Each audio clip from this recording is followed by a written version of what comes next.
let's continue from here Yeah. then.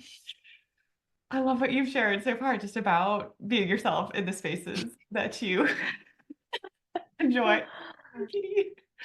This is Um, Coraline. Yeah. Coraline. I mean, I have a few questions we can go through. Yeah. But was there, I guess the first thing is kind of, I guess, yeah, we'll just start with some jobs that you've had,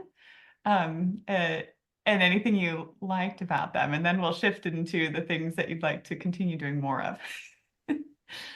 Yeah. My job so far, my career so far has all been in the world of trying of kind of doing good. So in high school, the conflict in the Darfur region of Sudan was, I think, capturing a lot of people's attention. And I remember, I'm going deep here. We won't spend all our time on this question, but I remember being in a class and we were reading like Elie Wiesel's, one of his books about the Holocaust.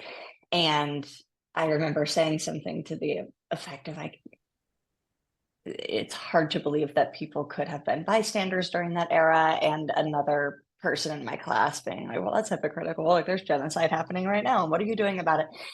And like switch flipped.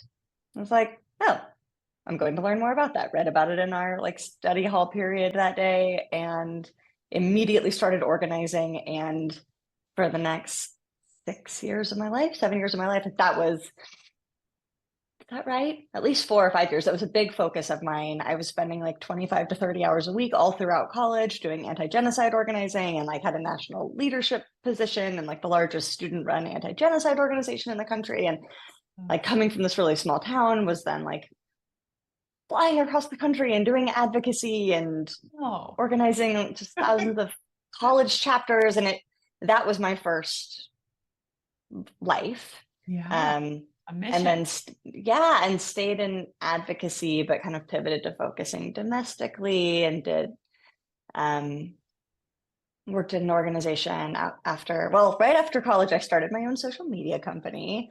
Uh, Oh, very embarrassingly, so my name is Charlotte, very embarrassingly called Charlotte's Web Strategies. love it. Charlotte's Web with a terrible logo, and like advise nonprofits on their social media strategy. And yeah, I worked at a local nonprofit that was helping people save and invest their money, to sort of build assets that would help them get out of poverty. And then I various pros and cons to that approach. We spent a lifetime talking about. And then I ended up the big kind of first real job that I had was working at change.org, which is this big online petition platform. And I did this really cool job, which was like media advocacy, where somebody would start a petition about something they cared about. And then I and a team of amazing communications professionals around me would take their story, help them tell it better, and then like sell it to prominent media outlets. And so I'd be like on the phone with ABC, they want an exclusive, but we were like want to get them to NBC and like they're gonna go on Good Morning America. And it was just like really fast paced. I'd be up at 4 a.m. like sending out things to get to the East Coast right on time and prepping people for interviews. And I'm this like 22-year-old, 23-year-old who knows nothing about this space, but was like, Wow, really in it it. was it was a really cool time to be in. There was still a lot of optimism and enthusiasm about the role that tech could play in social change. And so I think we all felt like we were doing something really important and cutting edge. I loved all these jobs, I think in large part because of the people I was around, the Yeah. energy I felt. It was, especially at Change, there was so much fun built into the workday. Like my boss, this guy Benjamin, he he was just so creative. Like we would have these weekly meetings as a whole company with when I joined, there were like 60 people. We ended up having a few hundred people. And we would all be getting together on Skype probably at the time across all these offices, and each team would report back on what they had been working on that week. And our team would always put together these elaborate scripts, and we'd be like performing roles, and there's the sound of a helicopter in the background, and I'm reporting from the helicopter about what's happening on the ground. And we just were like playing So and felt really good about the impact of our work. that's one thing that I loved about my job. Then I'm not going to go into nearly as much detail, but I ended up going into the money and politics world and got a master's degree in public policy analysis, researching the policies around money and politics and transparency and lobbying reform. And then I got a PhD in public policy analysis, trained as a political scientist and focused on the impact of voting and elections reforms on young people's political participation, and was doing all of this like nonprofit advocacy stuff at the same time. And then feel like I hit a wall a couple years ago. Partly, I think, because of what's happening in the country in terms of our democracy. I don't think I need to elaborate more. People know what I'm talking about. And partly because I had been ignoring myself and my needs for a long time. And I had been having, I don't know, I had been feeling intense boredom or restlessness at various times and pushing it away and always trying to just add something new or pivot, or can I infuse more? Can I like shove more of my energy into this somehow with brute force? And at some point that caught up with me and I just felt like I had nothing left to give. And that's where I've been up until very recently, is trying to figure out how to bring myself back to life in the career world. Yeah, I mean, so much energy. I mean, just to hear all those details and the years, I didn't even know. I'm surprised by how much energy I brought to that question. I think I've been a long time since I've been able to talk about that arc. Yeah. Yeah. And I also just see so many of your skills and strengths, even if at some point you felt like something wasn't fully aligned or energizing. Like there clearly was a lot that was a great fit. Just the way you're talking about it now and the amount of, the way you're kind of like lighting up as you talked about it. So I guess I'm curious then, what are some of the threads that or pieces that you're feeling you want to be moving more into? I think this is something, I mean, you and I talk about this a lot, so I'm also sort of, the big reveal is that I am thinking about, I'm seriously considering applying to a clinical psychology program and really pivoting my career toward, in particular, assessment, diagnosis, and care of ADHD and autism and other neurodevelopmental differences in girls and women. And there's a lot that I'm really excited about there, and that I think like speaks to what I have loved in previous iterations of my life. And I think even just hearing myself talk about some of my earliest work experiences, I do wonder how if I can take the things that I love from the neuropsych world and marry them with the joy and the fun and the playfulness. Because I don't think those are things that people typically associate with like a psychologist. You kind of think of someone who's very calm and steady. Yeah. And not really how I'm presenting myself in this conversation. You bring such a unique value. I mean, there's not a one size fits all personality that you necessarily need to have, I don't think. But it may be that there's some, I don't know, related but distinct path there that is kind of the optimal fit. But the things that I have been really missing recently in my life. So I have 2 young kids. I actually have a lot of playfulness and fun in my day-to-day life. I was acting like a dinosaur this morning. So love that. I've been missing the structure of school. Yeah. I've always been a really good student, and I don't think that is I don't think that is an indication that I don't have ADHD. It could be like there could be multiple things going on. And I think for any person with an ADHD diagnosis that is a good student, it can be that you just really thrive with like scaffolding and support. And for me, like as soon as I was out of a school environment and didn't have clear externally imposed deadlines and like requirements, I like, well, what do I do now? Yeah. it also could be that there are like multiple overlapping Mhm. neurodiversities, and I'm kind of toying with that idea for myself. I was just learning the other day that there's so much new research out now that suggests that anywhere from like 30 to 70% of people who are diagnosed with ADHD also meet criteria for autism. Yeah, Um, heard a lot of overlap this there. is not news to you as a professional in this space. Um, but so many aspects of the autism diagnosis also really, or of autism, I should say, really resonate with me. So I'm like, oh, there's this constant tug of war between like structure and no structure and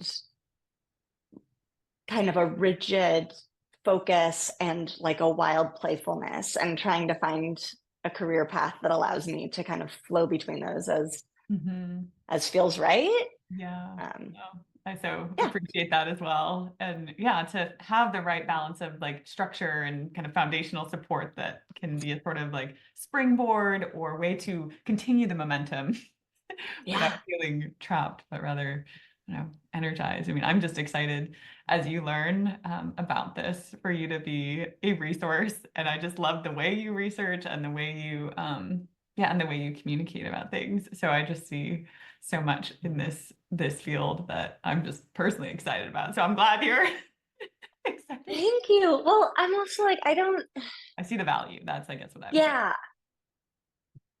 And I have a tendency, I think just the way I'm set up is that when I'm interested in something, I don't want to have to set that aside as the thing that I read about a little bit before I go to bed. I Right. just want to go all in. And that's what I did in the world of like Yeah. in advocacy and in political science. And then it's sort of like a food jag. I love Ethiopian food a lot, and lately I've been eating it like 3 nights a week. And I can tell like I need to back off, or I'm gonna reach a point where I never want to touch this again, or where I need like a 4 year break. And so I'm like, but maybe that's okay. Like maybe I'm just the kind of person who wants to eat one type of food a bunch, and then I'm going to move on to my next thing. And it's not necessarily better to be like balanced and diversified and such, unless there are like serious health consequences or what. Yeah. So maybe this is going to be a thing. Maybe I'm going to be super focused on neurodiversity and neuroaffirming assessments and all these things for a while, and then I'll find the next thing. Yeah. I I'm excited to see what you learn in it. And we're, yeah. Um, I'm wondering as we're talking about diagnosis and assessment, if you have some advice or resources you'd recommend if someone is recently diagnosed with ADHD, what would you share with them? There's so much, but what comes to mind now? Mm. I'm trying to think about what there's one book in particular. Well, so this is interesting. For me, I got this diagnosis in the course, the ADHD diagnosis in the course of trying to get the right diagnosis and support for one of my kids, who's been struggling primarily with emotional dysregulation. And so as I'm learning and reading, my mind is constantly going back and forth between like, does this resonate with my experience? Does it resonate with what I'm observing of my child? How can this be helpful for one or both of us or neither of us? And so I feel like the things that have really clicked with me, they speak to that experience of being a parent with neurodiversity, who's parenting a child with neurodiversity. I'm pulling up my phone because there's a book and I'm going to forget the name of it. It is the least like formal book that I have read Those can about be the ADHD, and I best. love it. I love it. I wonder if I can even show the cover is. My husband looked at it and he was like, "What is that you're reading?" I don't. I'm not viewing myself right now, so I don't know if Yeah. you'll be able to see Oh this. my gosh. Um, I, how not to murder your ADHD kid, instead learn how to be your child's own ADHD oh, coach. It's like I only bought it because I kept seeing this person's name come up over and over again, and it's yeah. written by an ADHD counselor who herself has ADHD, and who had this particular experience that's very similar to mine of very obviously meeting criteria in certain ways and then not, because she was really good at school and like enjoyed learning so much that she would like get her assignments done early, not procrastinate until the last minute. And so things that like for many diagnosticians would be like, you don't check the boxes, like, Right. you know, something else. But what I like about the book is that it's a series of brief chapters, very good for an ADHD Yeah. mind. It's very similar to how you write, but a little sassier. That's like what to do when your kid starts stealing money from your purse, or like what to do when your kid, I don't know, when their room is a disaster, or like very common situations that people find themselves in. And a lot of it applies to me too. A lot of it is like starting from a place, like you always need to go back to reminding yourself that this is not a a problem with you. You're just set up differently. And so expectations need to be different. And so it's kind of like the framing of what to do when your kid is not meeting these neurotypical behavioral standards, and then always some compassion and understanding. And it's very often like, we're just going to talk about things. And this sounds so basic as I'm saying it. You should read the book because it's fun and quick. But that's the thing for me is like, I like reading anything that affirms the like value and just goodness of my mind as it is. So that book, and then going on Reddit. I know I don't.